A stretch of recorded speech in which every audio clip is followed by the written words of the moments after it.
Hello, welcome to the studio. I'm going to be finishing off my seascape today, my seascape on tissue paper that I've been hand printing over the last few weeks. So I'm going to add some drawn elements with pencil, and I'm going to crop it down as well to take the edges off and make it look really good. If you like what you see, do subscribe to the channel, and you can see lots more at my website ruthander.co.uk, including any workshops that I'm doing, and you can see what I'm doing every day on Instagram. I'm at ruthanderprints. So I've got my trusty, what is this, 6B pencil, so quite a soft pencil, and I always make sure that it's really sharp, and that because it's a soft pencil you might need to keep sharpening it. Ooh,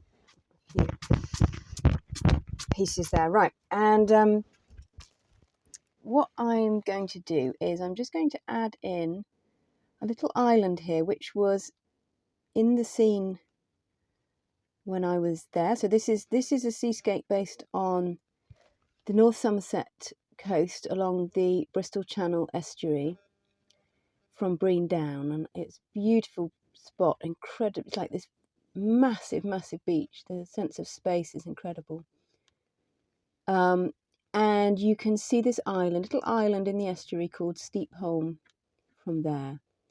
And I often like to put it in, and there's also another island called Flatholm, which is also lovely to put into pieces. It just often brings something into focus, gives something for the eye to rest on.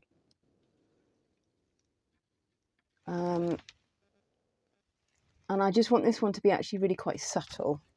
I don't want this to be really dark, so actually the pencil works really well for that. It's called Steepholm because it's got rather steep sides. Okay, and pencil is also just that softness. This is all really soft, so I don't want anything really harsh, although I do want something to just catch the eye and pull it over. And then the other thing I'm going to add is just some very small marks here, some little dots. Now again, this was in the actual the reference photo I have, and the sketches I've made, and these are actually I think they're little worm casings that were on the sand. But what's useful for this is that I've got lots of lovely beautiful swathes of colour, but nothing sort of small that catches the eye. And actually, certainly in the photograph and the sketches, these little small dots are actually visually really beautiful and kind of bring something added extra to the image. So I'm just going to add some of these in, and I'm probably going to do it across the whole thing. So it'll take me a little while, and off I go. So I've finished adding my very little dots. They're quite subtle, quite difficult to see it on this video actually, just all the way along here, but I think it kind of adds a little something. That there's nothing small and delicate in this, or nothing small, I guess. So it's just a kind of juxtaposition between those lovely swathes of colour and these tiny little dots here. I think it works quite well. So the next stage is that I'm going to crop this piece down. I'm going to take the edges off. So I've reached the stage now where I'd like to take the edges off this piece. I do usually like to show sometimes that there's sort of ragged edges here, but I don't want all this excessive tissue paper. And actually once it's cropped down, it often looks so much better. It really focuses the eye. So the way I do it is I have a long metal ruler, I have a little pot of water, and I've just got some kitchen towel here. And all I do is I dampen the edge of the ruler.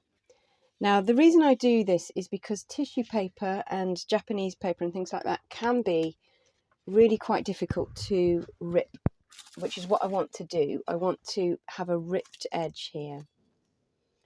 And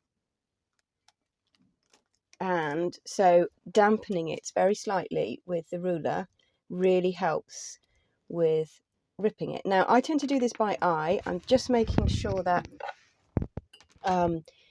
it's vaguely straight, and this actually is, just double check, I'm just sort of doing it by the horizon line here, which may or may not be straight as well.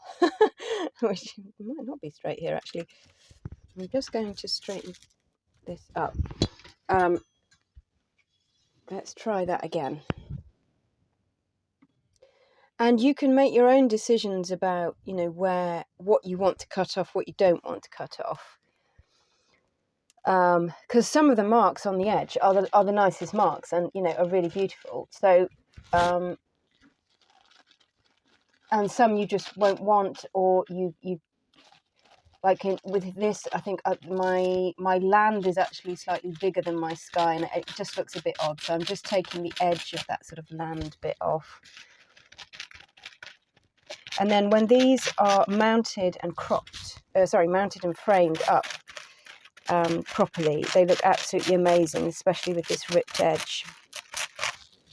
Okay, so I'm just gently pulling along where the damp edge of the ruler is. And this is sometimes what's called a deckled edge. And with Japanese and Asian papers, it looks absolutely amazing because they have this beautiful texture to them. Not so much with the tissue, but I prefer it to just a cut edge, definitely. So now we've done that, we do that with each side. I think I like this sort of very, very soft edge here, so I'm going to include that. I'm not going to cut that off. Just hope that's straight. I think it is. I mean, if you were actually organised and unlike me, you would probably do this on a cutting board with straight edges, etc. But I decided not to do that. Now, this is not ripping the way I want it to, which is usually a sign that my ruler is not damp enough. So let's just get it a little bit more damp. Don't keep trying to rip when it's just not working, because what you might end up doing is it will pull at the paper, it will pull at the print, and you might end up just ripping it, you know, really where you don't want it ripped. There we go. That's a lot more damp and it's ripping nicely.